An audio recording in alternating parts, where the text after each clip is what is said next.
Salut à tous les amis, j'espère que vous allez bien. On se retrouve aujourd'hui pour une nouvelle vidéo. On va évoquer pas mal d'informations côté FC Barcelone, le numéro 10 de Lamine Yamal, sans attendre également évidemment le sujet relatif à Nico Williams, mais pas que, certains départs attendus. Bref, pas mal d'informations mercato, sachant que l'exercice comptable s'est terminé hier à minuit, donc on va également évoquer certains éléments capitaux pour l'inscription des joueurs. C'est parti, on y va. Alors comme vous le savez, le FC Barcelone et tous les autres clubs professionnels de Liga, donc de première et seconde division espagnole, depuis déjà quelques semaines ont envoyé leur documentation, leur budget pour la saison prochaine.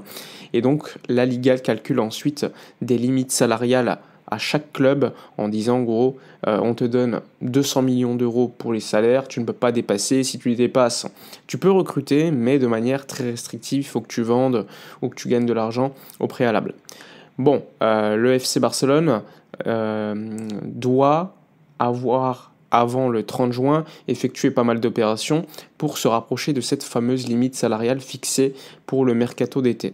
Il faut savoir que cette limite salariale tient également compte des revenus, des bénéfices effectués sur l'exercice comptable 2024-2025, donc précédent.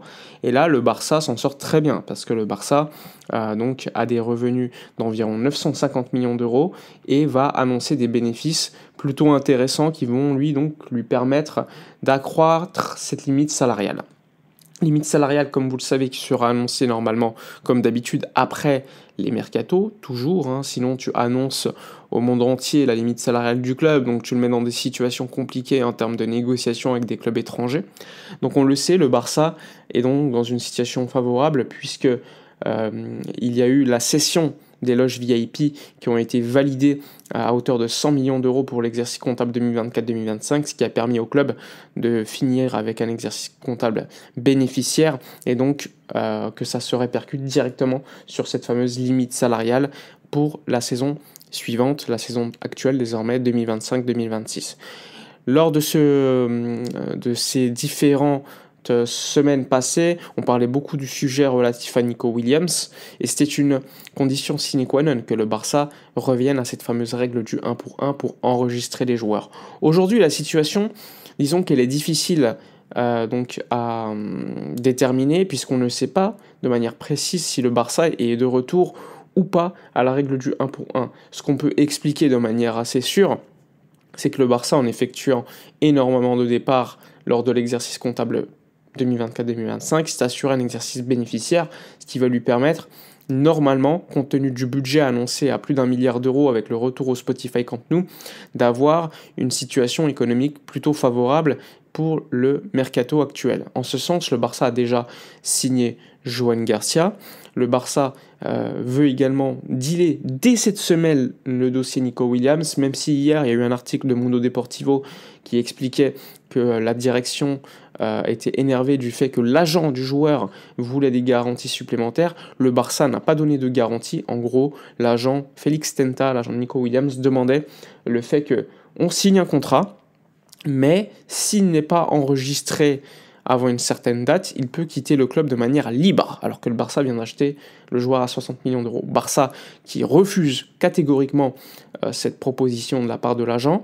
Au contraire, le Barça a expliqué qu'on va l'acheter et on fixera une clause libératoire, on va dire temporaire, qui sera de 60 millions d'euros jusqu'à la fin du mercato si on n'arrive pas à l'inscrire. Donc ce qui permettrait, dans le cas où le joueur n'est pas inscrit, de pouvoir repartir ailleurs assez rapidement. Donc c'est un compromis qui a été trouvé, qui est plutôt intéressant, qui permet à Barcelone d'acheter le joueur et dans le cas où il ne peut pas l'inscrire, le revendre directement à la même somme, alors qu'avant, Félix Tenta, il voulait qu'il parte libre, ce qui était quand même assez dangereux pour le Barça. Donc, normalement, cette semaine, la clause libératoire sera levée par le Barça. Certains parlent de demain, d'autres parlent de début de semaine prochaine. Je ne vais pas vous parler de timing parce que c'est compliqué.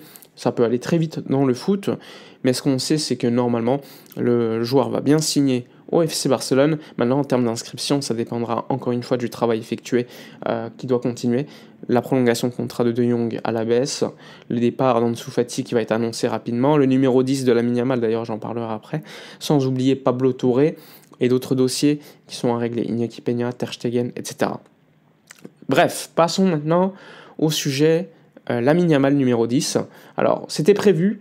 Au moment où je fais la vidéo, ça n'a pas encore été annoncé officiellement, mais normalement, lors des prochaines heures, le Barça va annoncer le fait que Lamine Yamal va récupérer le numéro 10, qui donc le prend d'Ansu Fati annoncé à Monaco. Quand tu regardes l'historique des 10, impressionnant. Romario, Rivaldo, Riquelme, Ronaldinho, Messi. Bref, c'est quand même des 10 de légende, et Lamine Yamal s'inscrit un petit peu dans cette suite de joueurs qui méritent le numéro. Est-ce que c'est un peu tôt ? Je pense que oui, évidemment, mais on est dans un football qui a tellement évolué. Un joueur comme Yamal, de 17 ans, est aujourd'hui pour moi le meilleur joueur du monde, et donc il les mérite légitimement ce numéro, sachant qu'en termes de marketing, le numéro 10 pour Yamal, ça va te faire exploser également le nombre de ventes de maillots, et ça c'est quand même pas un hasard, sachant que le Barça a récupéré la licence de Barça Licence Merchandising, et donc en termes de record vente maillot, c'est également intéressant pour les filiales qui s'occupent de cela, du commerce, etc., côté Barça. Donc ça aussi c'est un sujet qu'il faudra suivre lors des prochaines heures. En attendant, le club continue, comme je vous l'ai dit, sur le mercato, à travailler sur les départs. Il y a eu l'annonce ce matin du départ de Noah Darvic, hier Dominguez. Bon, c'est des joueurs qui vont pas t'apporter beaucoup en termes de finances, mais tu libères, on va dire, des places en termes de salaire dans la masse salariale, puisque comme vous le savez, la Liga ne tient pas compte seulement de la masse salariale de l'équipe première, mais de toutes les sections professionnelles et différents sports des clubs. Ensuite, autre information, alors vous l'avez vu, le Barça de retour au Joan Gamper le 10 août. Maintenant, on ne sait pas si ça sera avec 25 000 personnes ou 60 000. Le Barça a annoncé 60 000. Sans avoir les licences pour l'instant, il faut attendre que la mairie valide ses licences. Évidemment, le Barça a vendu cela, officialisé tout cela, également pour des raisons économiques, pour convaincre l'auditeur économique, l'auditeur financier des comptes, pour qu'il valide l'opération des sièges VIP à 100 millions d'euros. Puisque c'était une condition sine qua non, il fallait que le stade soit ouvert afin de pouvoir comptabiliser dans l'exercice comptable 2024-2025 cette session. Donc évidemment, c'est une bonne opération pour le Barça qui lui permet d'avoir un exercice comptable financier positif et d'avoir une limite salariale améliorée. Maintenant, il va falloir évidemment se bouger en termes de l'IMAC qui s'occupe des constructions, mais j'ose espérer que ce sera effectif dans quelques jours, quelques semaines pour les licences, afin d'avoir un stade, on va dire, en bonne condition pour accueillir le premier match test, donc du Trophée Gamper. Ensuite, il faudra patienter le mois de septembre, normalement fin septembre, mi-septembre, pour les matchs officiels au Spotify Camp Nou, sachant que le calendrier de la Liga sortira ce soir, donc n'hésitez pas à suivre tout cela sur la page Twitter d'Actualité Barça. Voilà pour toutes les informations de la journée, n'hésitez pas à donner votre avis en commentaire, likez, commentez, partagez. Moi je vous dis à la prochaine et d'ici là comme d'habitude, portez-vous bien.